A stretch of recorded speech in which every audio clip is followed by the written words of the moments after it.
Hello student, structure of atom का ये video number 11 है।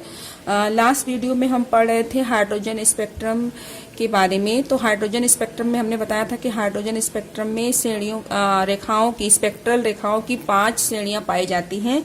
कौन कौन सी थी? लाइमर थी, बामर थी, पास्कन, ब्रैकेट और फून।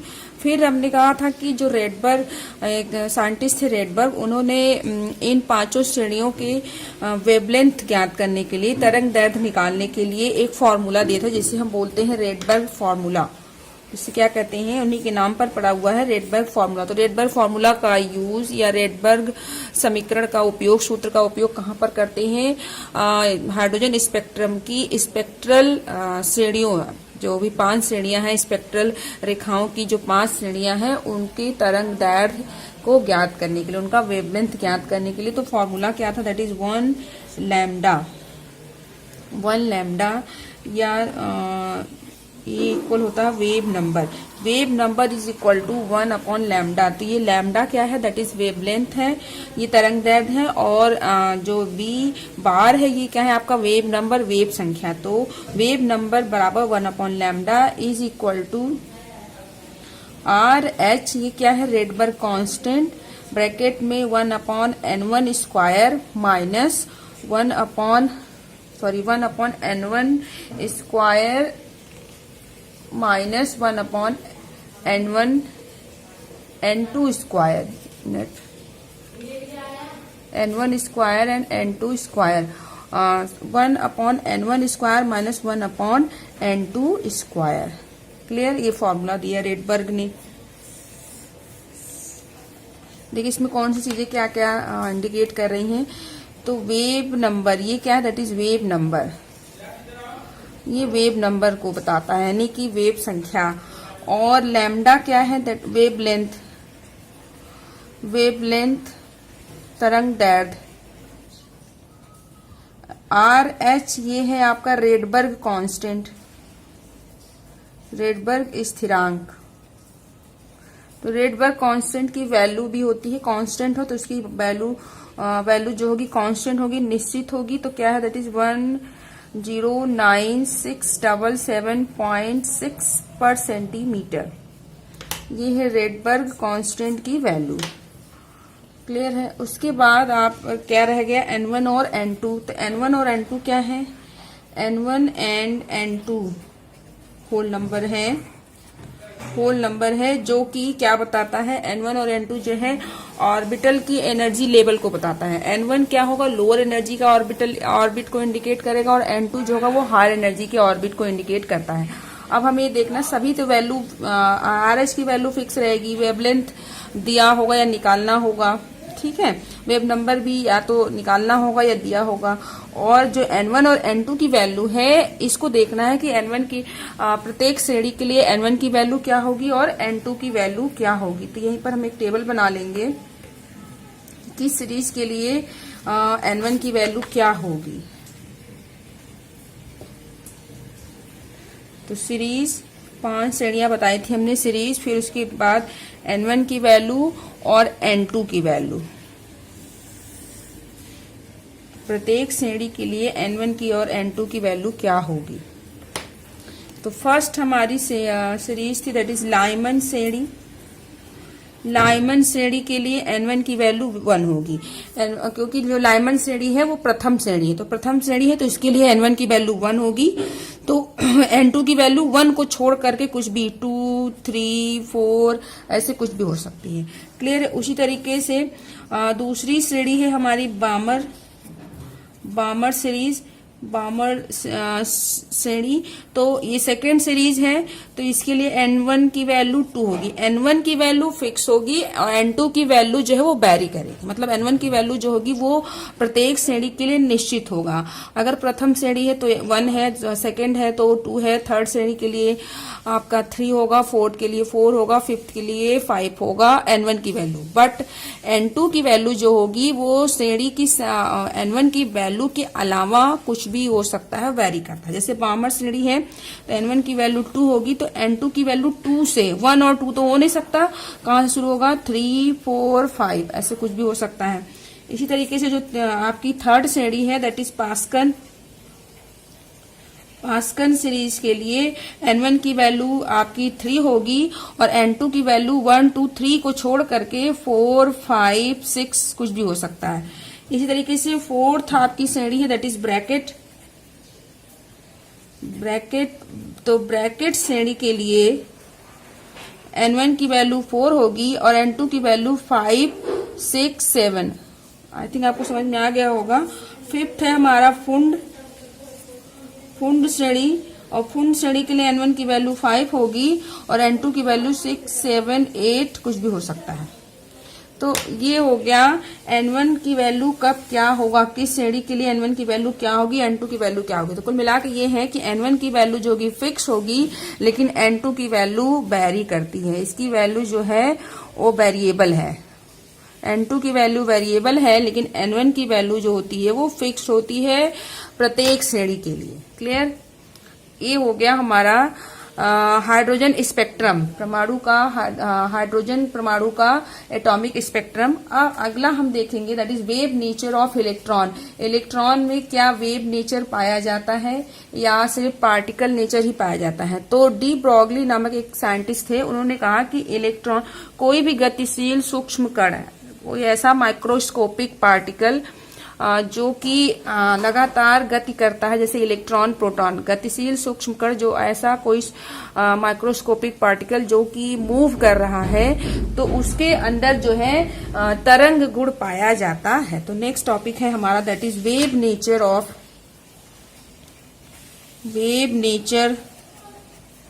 Of electron.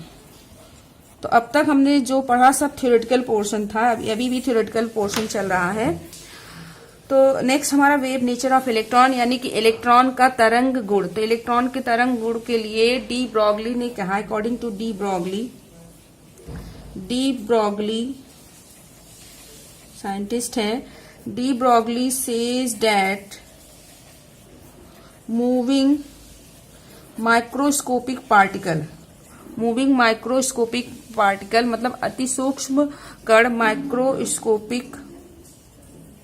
Moving microscopic particle, गतिशील सूक्ष्म कण जैसे सच एज इलेक्ट्रॉन पता है कि लगातार गति करता रहता है, इलेक्ट्रॉन, प्रोटॉन एक्सेट्रा आदि हैव वेव नेचर, इनके अंदर वेव नेचर पाया जाता है।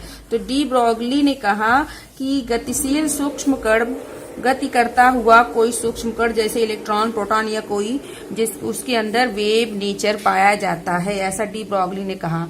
इस चीज को एक्सप्लेन करने के लिए डी ब्रॉगली ने एक इक्वेशन दिया जिसे डी ब्रॉगली समीकरण कहते हैं।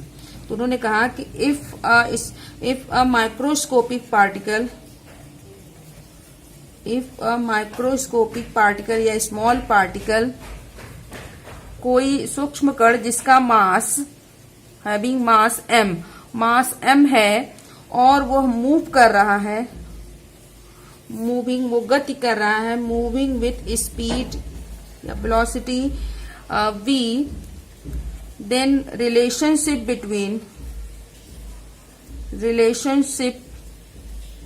Between lambda and p। Lambda का मतलब वेवलेंथ और p का मतलब होता है मोमेंटम, लैम्डा तरंग दैर्घ्य और p मोमेंटम यानी कि संवेग। तो क्या कह रहे हैं कि कोई गतिशील सूक्ष्म कण जिसका की द्रव्यमान मास m है और वो v स्पीड की गति से मूव कर रहा है, गति कर रहा है, तो उसमें उसके लैम्डा और p में क्या संबंध होगा, relationship between lambda and p। तो उसके लिए समीकरण दिया डी ब्रॉगली ने, lambda is equal to h upon p, lambda is equal to h upon p और p is equal to mv। p क्या है, दैट इज मोमेंटम, संवेग। तो momentum is equal to mass into velocity.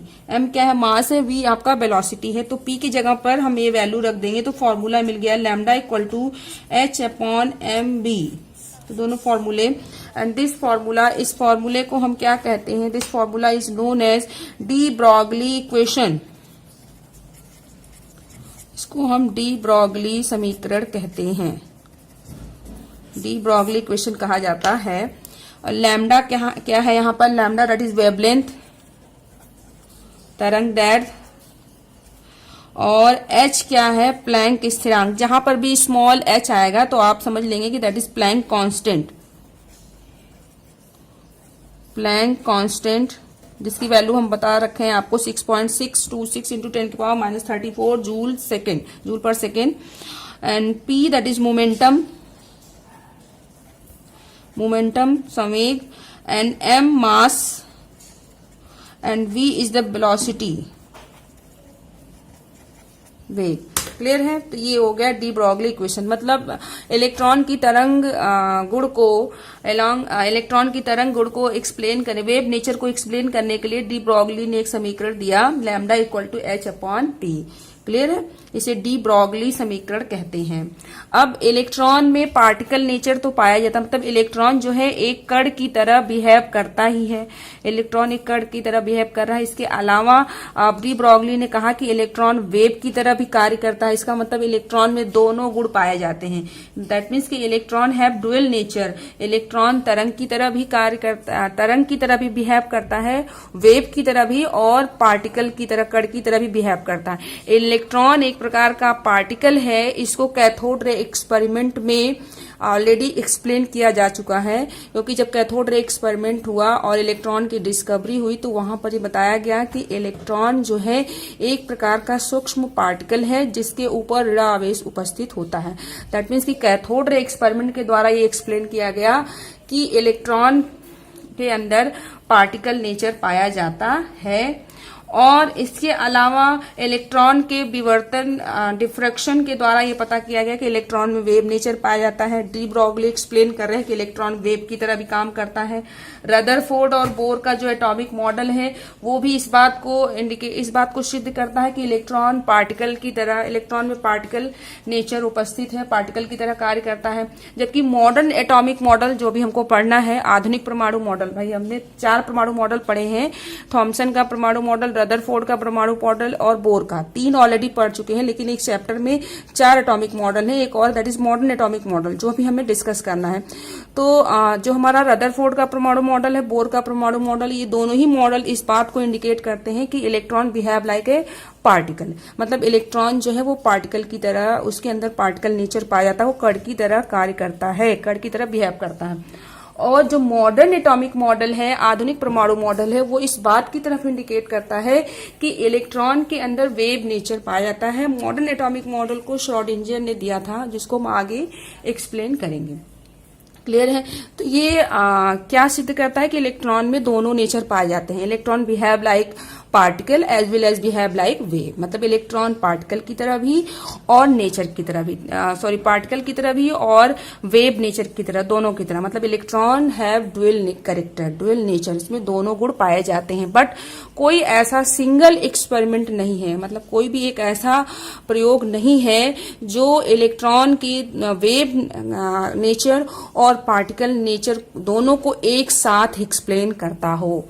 अलग अलग experiment जो है, कोई एक्सपेरिमेंट इलेक्ट्रॉन के वेव नेचर को एक्सप्लेन करता है, कोई एक्सपेरिमेंट इलेक्ट्रॉन के पार्टिकल नेचर को एक्सप्लेन करता है, लेकिन कोई भी एक ऐसा एक्सपेरिमेंट नहीं जो इलेक्ट्रॉन के दोनों गुण को एक साथ एक्सप्लेन करता हो।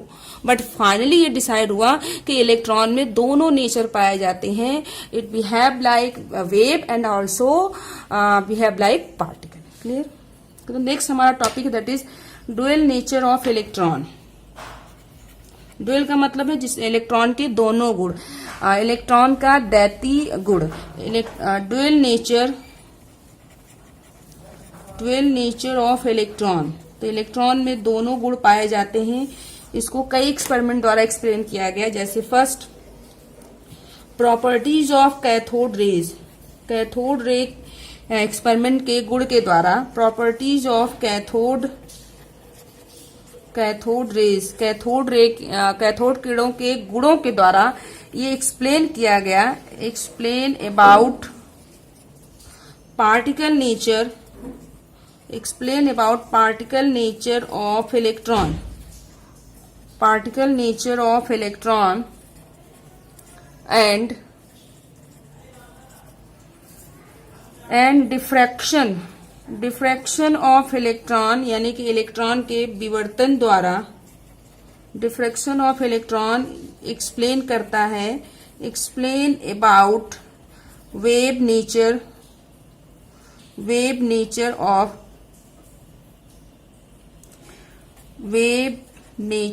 Of electron.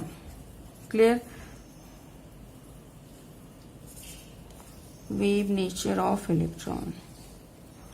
तो इलेक्ट्रॉन कैथोड किरणों के गुणों के द्वारा इलेक्ट्रॉन के पार्टिकल नेचर इलेक्ट्रॉन पार्टिकल की तरह कार्य करता है। ये कैथोड रेखा के गुणों के द्वारा सिद्ध होता है। और इलेक्ट्रॉन के डिफ्रैक्शन के द्वारा इलेक्ट्रॉन के वेव नेचर के बारे में सिद्ध होता है कि इलेक्ट्रॉन में वेव नेचर पाया जाता है। पॉइंट नंबर 2, अब जो रदरफोर्ड का एक्सपेरिमेंट है, रदरफोर्ड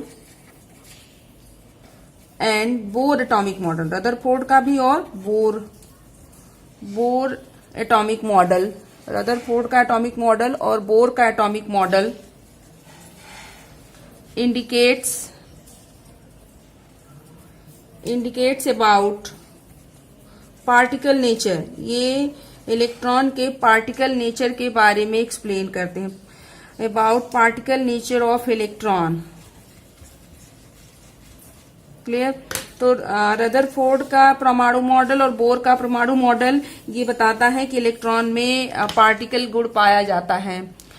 एंड वेव नेचर, उसके बाद इलेक्ट्रॉन का वेव नेचर जो है किसके द्वारा, and modern atomic model and modern आधुनिक परमाणु मॉडल, जो मॉडर्न एटॉमिक मॉडल है,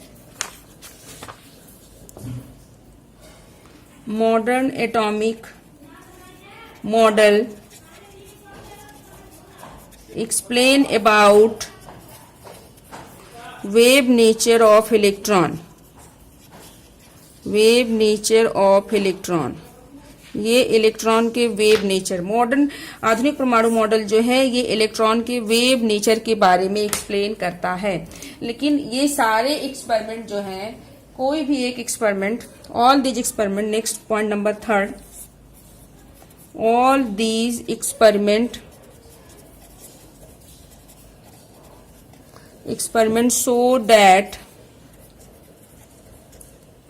show that electron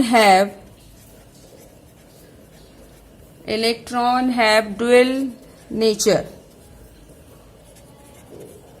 electron have dual nature, electron में दोनों गुण पाए जाते हैं। कौन कौन से? That is particle nature as well as wave nature both. तो ये सारे एक्सपेरिमेंट इस बात की तरफ सिद्ध करते हैं कि इलेक्ट्रॉन जो है वो पार्टिकल की तरह भी बिहेव करता है और वेव की तरह भी, मतलब कि इलेक्ट्रॉन में डुअल नेचर पाया जाता है, dual character of electron, dual nature of electron. लेकिन कोई भी ऐसा एक्सपेरिमेंट नहीं है जो कि दोनों कैरेक्टरिस्टिक को एक साथ एक्सप्लेन करता, मतलब but no have any single experiment which is explain about both character, both nature of electron. Electron के दोनों गुण को कोई एक एक्सपेरिमेंट सिद्ध नहीं करता, दोनों बातें अलग अलग एक्सपेरिमेंट से एक्सप्लेन की जाती हैं। नेक्स्ट हमारा टॉपिक है दैट इज हाइजेनबर्ग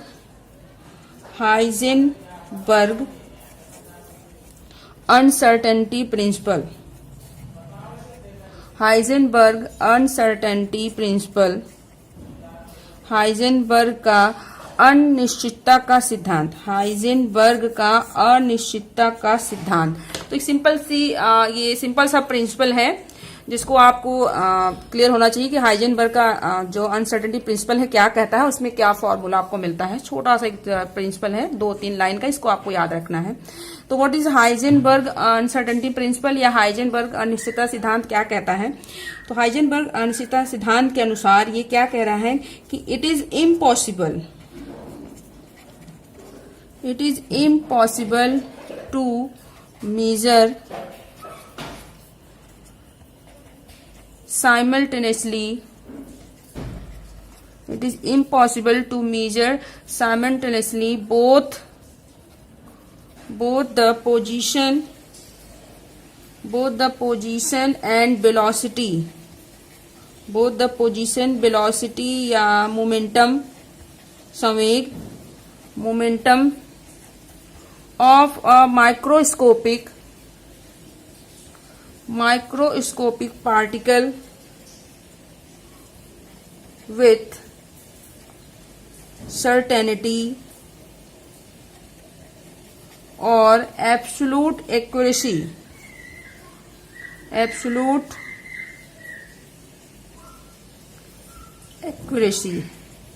देखिए क्या कह रहा है। सिंपली हाइजेनबर्ग का अनसर्टेनिटी प्रिंसिपल, अनिश्चितता का सिद्धांत कहता है कि किसी गतिशील सूक्ष्म कण की स्थिति, कोई भी गतिशील सूक्ष्म कण जैसे इलेक्ट्रॉन है या प्रोटॉन है, तो कोई भी माइक्रोस्कोपिक पार्टिकल जो कि ऑलरेडी मूव कर रहा है, गतिशील सूक्ष्म कण की स्थिति यानी कि पोजीशन और वेग यानी वेलोसिटी, स्थिति और वेग दोनों का एक साथ यथार्थ यानी कि एग्जैक्ट वैल्यू दोनों की एक साथ निकालना असंभव है।